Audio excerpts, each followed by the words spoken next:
Assalamualaikum warahmatullahi wabarakatuh. Al-Fatihah.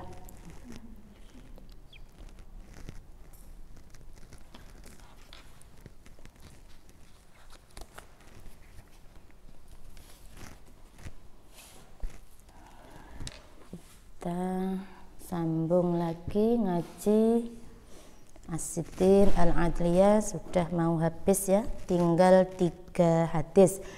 Dan kalau masih ingin mencari hadis-hadis lain tentang ini masih bisa, monggo bisa dirujuk di kitab Tahrirul Mar'ah fi Asrir Risalah punyanya Abdul Halim Ibnu Syuqoh, itu bisa dicek di situ kalau misalnya ingin hadis-hadis lain yang senada dengan ini ya, karena ini hanya rangkuman.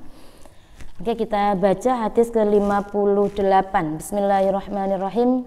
Anil Aswad bin Yazid qala, berkata siapa Aswad bin Yazid, sa'altu bertanya siapa saya Aisyata ing Aisyah, ma ing perkara kana kang ono siapa an-nabiyyu nabi sallallahu alaihi wasallam iku yasna'u berbuat siapa nabi fi baitihi ing dalem rumahnya nabi, dalamnya nabi. Qalat berkata siapa Aisyah, kana ono sapa nabi iku yakunu, ono sapa nabi iku fi mihnati ahlihi, memudahkan, gampangno, memudahkan keluarganya nabi. Ta'ni berkehendak, yakni kata Aisyah itu khidmata ahlihi, melayani, meladeni keluarganya. Fa idza hadarat moko nalikane wis datang apa as-sholatu waktu salat, qoma moko berdiri siapa nabi ila sholati, nabi kemudian salat. Rawahu al-Bukhari. Hadis diriwayatkan dari Imam Bukhari. Jadi Aswad bin Yazid itu bertanya kepada Sayyidatina Aisyah, Aisyah, Nabi itu gimana sih kalau di rumah gitu. Karena kan Aisyah istrinya ya, mesti yang lebih tahu. Jadi Aswad ini bertanya, Nabi itu sebenarnya gimana sih kalau di rumah itu?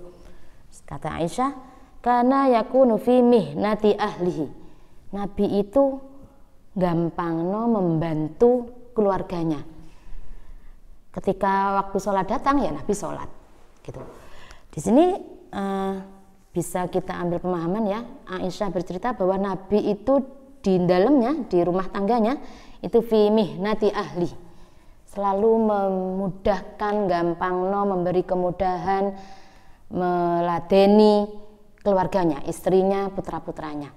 Jadi hadis ini merupakan, bisa kita jadikan dasar bahwa membantu urusan domestik dalam rumah tangga itu juga merupakan sunnah Nabi, dan itu tidak hanya tugas istri. Jadi ayo, bantu istri masak, itu sunnah Nabi. Membantu beres-beres rumah, itu sunnah Nabi. Membantu cuci piring, itu sunnah Nabi, gitu ya. Sebetulnya siapa mencuci, siapa memasak itu tidak ada patokan yang pasti bahwa nyuci itu tugas istri, masak tugas istri, itu tidak ada patokan ya. Siapapun dalam rumah tangga bisa melakukan itu asal dengan saling kerelaan, musyawarah itu. Jadi monggo dibahas, misalnya dalam suami istri, si istri bilang, Mas aku nggak senang masak, aku mbah aja, nyuci aja. Oh ya udahlah, aku senang masak deh. Oh ya udah, kalau gitu suami bagian masak deh, aku bagian nyuci baju misalnya. Atau misalnya si istri dengan kerelaannya, Mas nggak apa-apa wes, aku masak, nyuci, nyetrika nggak apa-apa wes, sampean biar fokus cari duit sing akeh, kayak no aku ya Mas, ojo kayak no sing liyane misalnya gitu. Nggak apa-apa, sampean fokus cari duit deh Mas, aku yang ngurusi rumah tangga. Nggak apa-apa, asal saling rela gitu ya. Atau dibalik misalnya, deh aku kok awakku mudah capek, misalnya si suami seperti itu, biar deh aku yang ngurusin rumah, sampean yang cari nafkah. Kita juga sudah belajar pada hadis yang sebelum-sebelumnya bahwa ada beberapa di antara sahabat Nabi, Abdullah bin Mas'ud ya salah satunya, itu bahwa istri beliau yang mencari nafkah dan para suami yang di rumah. Tidak apa-apa, tidak masalah, asal dengan kerelaan antara suami dan istri. Jadi monggo dibahas. Jadi tidak harus masak nyuci urusan istri, ataupun dibalik, tidak harus suami itu masak nyuci, tidak harus. Siapapun asal saling ridho, saling rela. Nah, yang terjadi terkadang itu suami tidak bertanya kepada istri, tidak ngajak musyawarah, pokoknya menganggap bahwa urusan rumah tangga adalah urusan istri. Jadi pokoknya si suami keluar datang-datang, pokoknya kopi cepat, nasi cepat dan lain sebagainya. Kalau nggak ada marah-marah, itu tidak bisa. Jadi apapun dalam rumah tangga itu monggo dibincangkan ya. Jadi sekali lagi tidak ada patokan bahwa masak tugas istri atau masak tugas suami, tidak ada patokan itu. Siapapun yang melakukan silakan, asal dengan kerelaan saling menghargai. Wes tah, enak-enak, bahagia-bahagia, senang-senang kalau saling menghargai itu wes tah.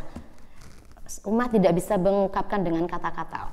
Kayak maksudnya bener ya, apapun kalau dikomunikasikan, kita mikirnya cuman saling menghormati. Aku sementing menghormati bojoku, sing lanang juga harus gitu. Aku tak menghormati sing istriku. Kalau sama-sama gitu, enak. Wes ta, yang namanya nikah itu nggak cuman indah di awal gitu ya istilahnya. Kan enak. Yang biasanya terjadi kan kadang kalau pacaran aja ya gampang, apapun kulakukan untukmu gitu kan. Apa? Tai kucing rasa coklat katanya gitu ya, ada lagu seperti itu gitu. Nikah anak 1, anak 2 sudah ganti wis. Coklat rasa diwalik, coklat rasa tai kucing, sudah nggak ada apa-apa. Misalnya apa? Mas anaknya rewel tolong digendong, yuk gendongan po, iku ngene iki sik Mas. Akhirnya dan lain sebagainya. Itu menandakan nggak ada komunikasi yang baik. Ketika ada komunikasi yang baik, Mas aku ini capek, tolong, misalnya seperti itu. Aku ini capek, tolong gini-gini. Oh iya dek, oh sampean capek ya gitu. Atau misalnya suami pulang kerja nggak ada apa-apa, jangan langsung marah. Aku ini pulang kerja lapar, nggak ada masakan apa, jangan langsung marah. Tanya, dek kok nggak ada masakan, kenapa? Anaknya rewel tadi, sampean sakit tadi, sampean lagi nggak mood tadi. Tanyakan dulu. Iya mas, aku gini-gini, ya udah yuk kita beli aja, misalnya dan lain sebagainya. Jadi selalu dikomunikasikan, itu nanti dikomunikasikan dan masing-masing pihak selalu ditanamkan dalam pikiran, aku harus menghormati pasanganku. Jadi tidak hanya istri yang harus menghormati suami, suami juga harus menghormati istri, saling ya. Kalau gitu enak-enak. Bulan madu sampai anak 5 pun bulan madu terus. Kayak anak 5 ya serasa sik mantan anyar terus. Misalnya ini contoh. Jadi itu ya. Jadi enggak cuman anget-anget di awal-awal aja, tidak. Masih anak 5 dan seterusnya silakan. Tapi kalau Uma sudah anak 5, jenengan kalau mau anak 9, 10 silakan. Nanti anak-anak mahat punya keturunan yang banyak enggak apa-apa, bagus ya. Oke, kita masuk hadis yang berikutnya 59 an Abi Hurairah radhiyallahu anhu qala berkata dawuh sapa Rasulullah sallallahu alaihi wasallam, la yafraq, jangan membenci siapa mukminun seorang mukmin, tidak membenci siapa mukminun seorang mukmin mukminatan ing mukmin yang lain, perempuan yang lain, maksudnya suami jangan membenci istrinya. In kariha, lamun sengit, tidak suka siapa mukmin minha saking mukminah,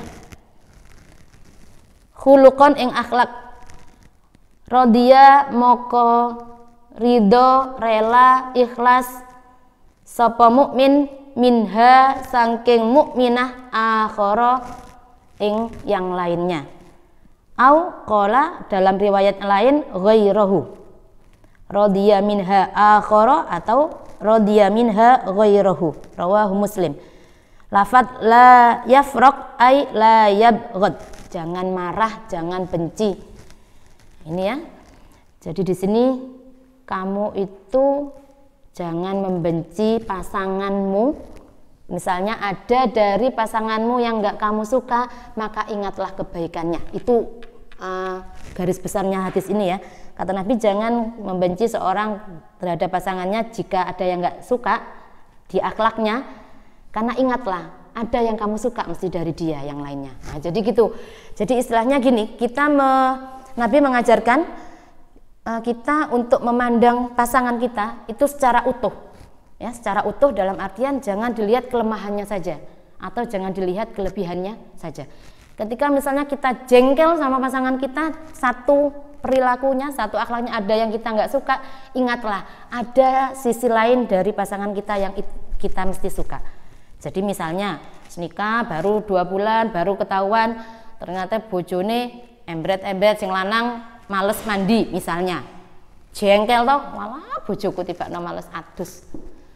Dulu waktu pacaran kan ganteng terus, harum terus, ternyata setelah menikah males mandi misalnya, jengkel. Ketika kita jengkel ternyata pasangan kita jarang mandi, resep dari Nabi apa? Ingatlah kelebihan yang lain dari pasangan kita.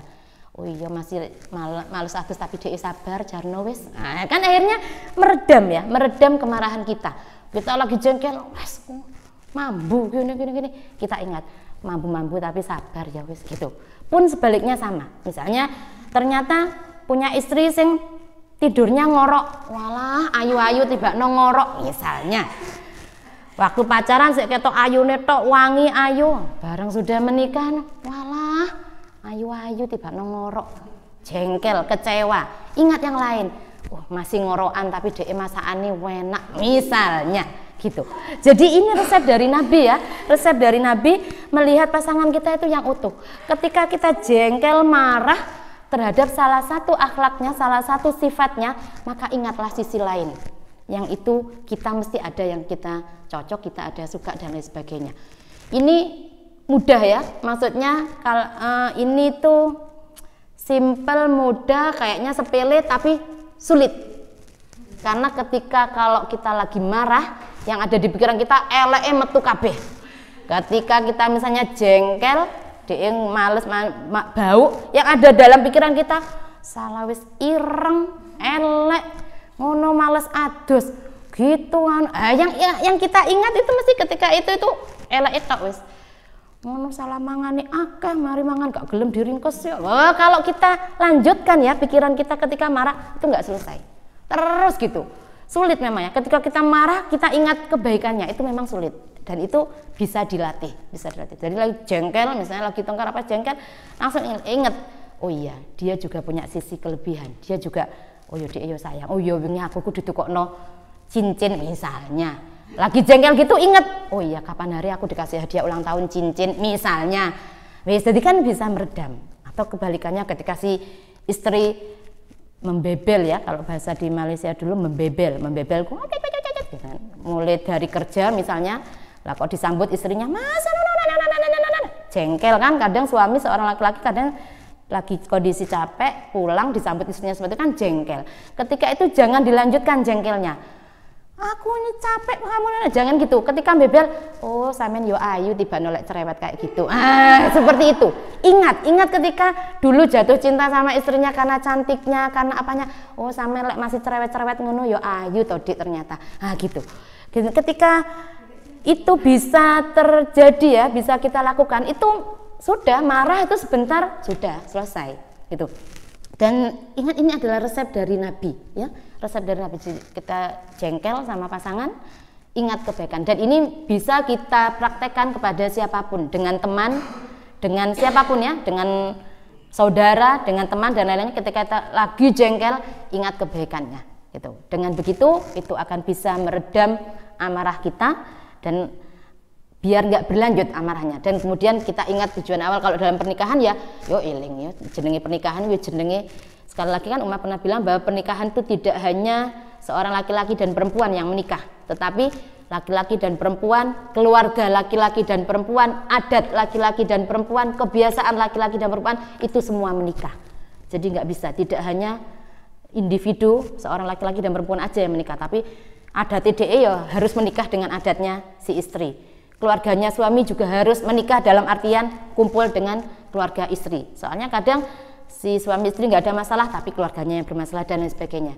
Itu yang kalau kita tidak ingat bahwa pernikahan tujuan awalnya adalah untuk mengikuti sunnah Nabi, untuk ibadah. Sekali lagi ya, pernikahan adalah ibadah, dan di dalam pernikahan banyak sekali ibadah yang bisa kita lakukan, dan ibadah itu ibadah yang menyenangkan kalau kita saling menghormati dengan pasangan kita.